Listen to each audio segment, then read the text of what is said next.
সামান্য একটু বৃষ্টি বা বাতাস দিলেই সবার আগের কাজ হলো বিদ্যুৎ চলে যাওয়া।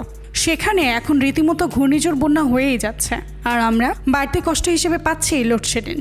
বিদ্যুৎ না থাকলে পাখা বা এসি কিছুই না চলার কারণে গরমে সবার জীবন অতিষ্ঠ পায়। আচ্ছা, যখন বিদ্যুৎ ছিল না তখন কি কারো গরম লাগতো না? বিশেষ করে ব্রিটিশরা, তারা কিভাবে থাকতো, কিভাবেই বা ঘুমাতো? চলুন জেনে নেই। আসলে যখন বিদ্যুৎ ছিল না তখন গ্রীষ্মকালে বা গরমকালে মানুষ রাত কাটাতো গাছতলায় কিংবা বাড়ির বারান্দায়, আর সে সময় তাদের নিত্যসঙ্গী হিসেবে থাকতো হাত পাখা।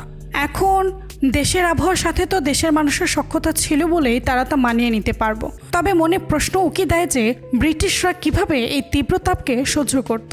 আসলে ব্রিটিশদের এদেশের বৈরী আবহাওয়ায় অভ্যস্ত না থাকার কারণে তাদের বাড়ি ঠান্ডা রাখতে ব্যবহার করা হতো পাংখা বা টানা পাখা। আর এই ব্রিটিশ সাহেবরা যেন আরামে ঘুমাতে পারেন সেজন্য রাত জেগে টানা হতো পাখা।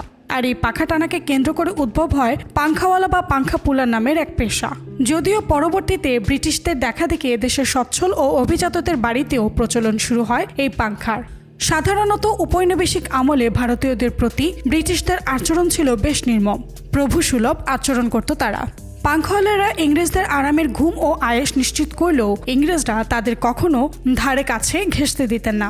তাছাড়া পাংখাওয়ালা সেজে যাতে কোনো গুপ্তচর না আসতে পারে সেদিকেও বেশ সতর্ক থাকতো, আর তাই পাংখাওয়ালাদের ঘরের বাইরে রাখতেন। এতেও শান্তি ছিল না। এ ধরনের কাজের জন্য ইংরেজরা বধির, বয়স্ক কিংবা শ্রবণ শক্তি কম এমন লোকদের নিয়োগ করত। কিছু থেকে কিছু হলেই অকথ্য ভাষায় গালাগালি, মারামারি করত। অনেকের বিরুদ্ধে তো হত্যার ঘটনাও খুঁজে পাওয়া যায়। এত ক্লান্তিহীন পরিশ্রম করেও খুব স্বল্প পারিশ্রমিক পেত তারা। পাখা টানা ছাড়াও সুযোগে বাড়ি বা দপ্তরে নানা ফরমাইশও খাটিয়ে নেওয়া হতো। তবে এই ভোগান্তি শেষ হতে থাকে বিদ্যুৎ আসার পর থেকে। টানা পাখার ব্যবহার কমতে শুরু করে। উপমহাদেশে 19 শতকের শেষের দিকে কলকাতায় প্রথম বিজলিবাতি জ্বালানো হয় এবং 1899 সালে প্রথম চালু হয় বৈদ্যুতিক পাখার। বাস ধীরে ধীরে হারিয়ে যেতে থাকে টানা পাখা। প্রযুক্তির উন্নয়নের দৌলতে পাংখাওয়ালাদের মুক্তি ঘটলেও বিলুপ্ত হয়ে পড়ে পাংখাওয়ালা পেশাটিও।